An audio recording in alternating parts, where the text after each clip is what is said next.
Hi, I'm Sammy Greenside, and I was one of the youth that went on our mission trip to South Dakota approximately 2 weeks ago.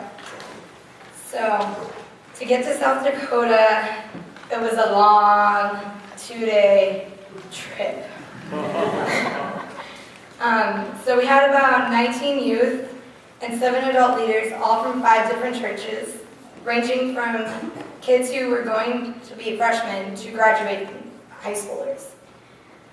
So we got together on a Friday night and we got up at 4 in the morning. According to Stephen, we can't say what he exactly said because it is very unholy, but it was extremely early, let me tell you that. So we had to wake up early to get onto a 2-hour flight to Denver, Colorado. And then once we got there, we had to wait approximately an hour or so for our rental cars. And then we drove 7 hours to Rapid City, South Dakota. And there we went and saw Mount Rushmore.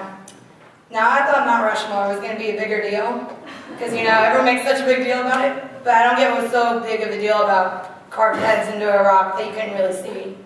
Because we went at night, so it's really kind of hard and the lights weren't that well. So then we stayed at a church in Rapid City where we stayed in their parish hall, and we slept around the tables that were set up, or under the tables, and then we had pizza, and I've never seen pizza go so fast in my life with a bunch of high schoolers. And then the next day we got up so we could go to the church service there. And they kind of accepted us. We were really young because it was the first church service of the morning, but they really glad to have us. Then we got back in the cars and spent another 5 hours driving to the Sioux Reservation in South Dakota. So then, on the road trip back, we did the same thing, 5 hours, then 7 hours, and a 2-hour plane ride.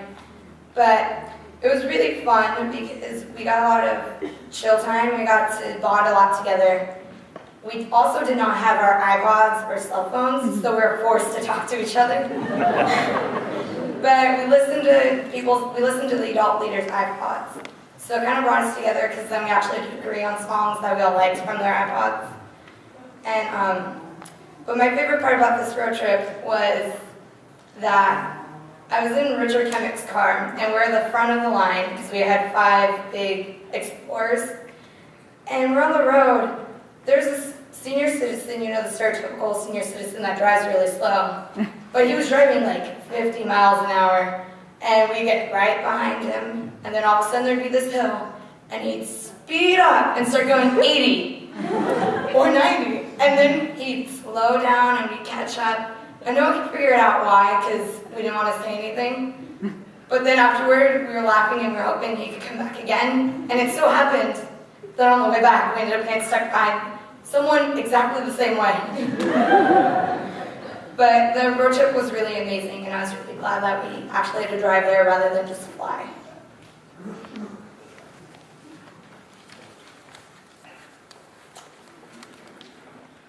Hi, I'm Marshall. At the Indian Reservation, it was a big step back from the privileged lifestyle we lived here out in the Bay Area. For starters, as Sam said, we didn't have any cell phones or iPods, which are a big part of our lives. But we got along great, and also, but when we were there, I found out that there's going to be no running water, which for a lot of teenagers who care about their parents was a big deal.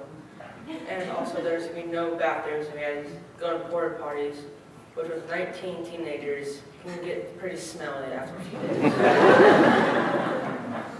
But probably my least favorite part was our sleeping accommodations. So we slept on hard wood floors in the church, and some people forgot to bring their pads, so I gave mine away. So I slept on a wooden pew, which was actually more comfortable than it looks like. But the worst part about the sleeping accommodations was that we would play and card games or frisbee up until about 11:30, and then we wake up at about 6 o'clock in the morning, which is about 6.5 hours of sleep, which isn't exactly fun. But I didn't really mind it because we were having fun the whole time, working and playing. But the funnest part was playing frisbee with playing flies up frisbee with two most competitive people I know, Stephen McHale and Simon Trisna. Stephen would throw kids like out of the way to catch a frisbee. And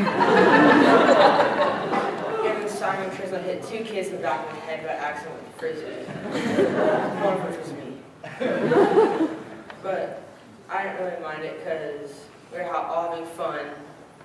And also when we were playing spoons one night, and it was like at 11 o'clock at night, Stephen Cole just got back from a funeral service, and he was really tired, so he started saying this like weird sayings, and it was really funny to see the priest just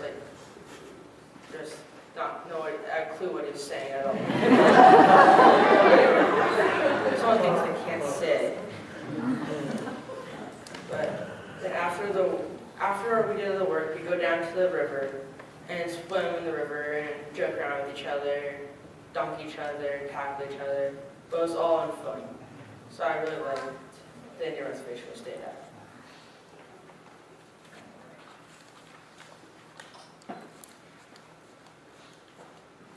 Hi, I'm Gabby Guerrero, and so on the Sioux Reservation, tradition is a big aspect of the life there. Not only because any tradition in any culture is to any people, but because it's sort of the thing that's holding the elders, that it's holding them, it's keeping their tradition alive. Because the adolescents of the reservation are moving more and more into modern life, like texting and cell phones and such, and so that's their way of preserving their old ways. And a large part of the Lakota culture is family, and when people think of family, they think of, mom, dad, sister, brother, your siblings, but in Lakota terms, family, or tioshpe, which is the Lakota word for family, is so expanded. It's your cousins, your distant cousins, your close family friends, and people that are really close to you. It's a larger view of what we have here in California. And they're also, the Lakota are a very, very generous people. And instead of giving away, money as a gift to someone or something like that, they give away their own belongings as gifts of celebration or condolence and gratitude as opposed to money. And one of my favorite experiences from the trip was going to a powwow on one of the nights we were there. We were invited, which was a very big honor, to attend a powwow in Little Eagle, which was about half an hour away. And every year around the time we were there, they get together and the entire district gets together and they put on a powwow, and someone, they have sort of like a pageant, and they get awards for the best dancers, and they have these elaborate, not elaborate garments they spend all year making just for the powwow, and it's such a beautiful experience. And there's pictures on the slideshow.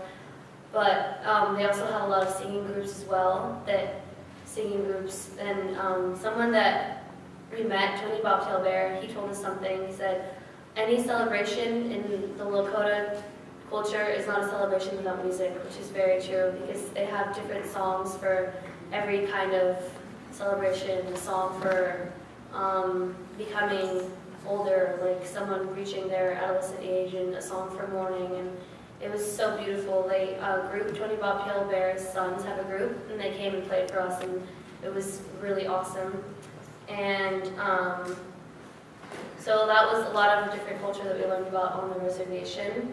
And the thing that struck me most about the Lakota people is that even though they're living, they're kind of sort of forced to live on this reservation, and it's really sad because a lot of them live in poverty, and it's not really fair that they have to, we're forced to live on this reservation generations and generations ago by the government, but they still live, and they still prosper through their beautiful culture, and that was really what was the most amazing to me.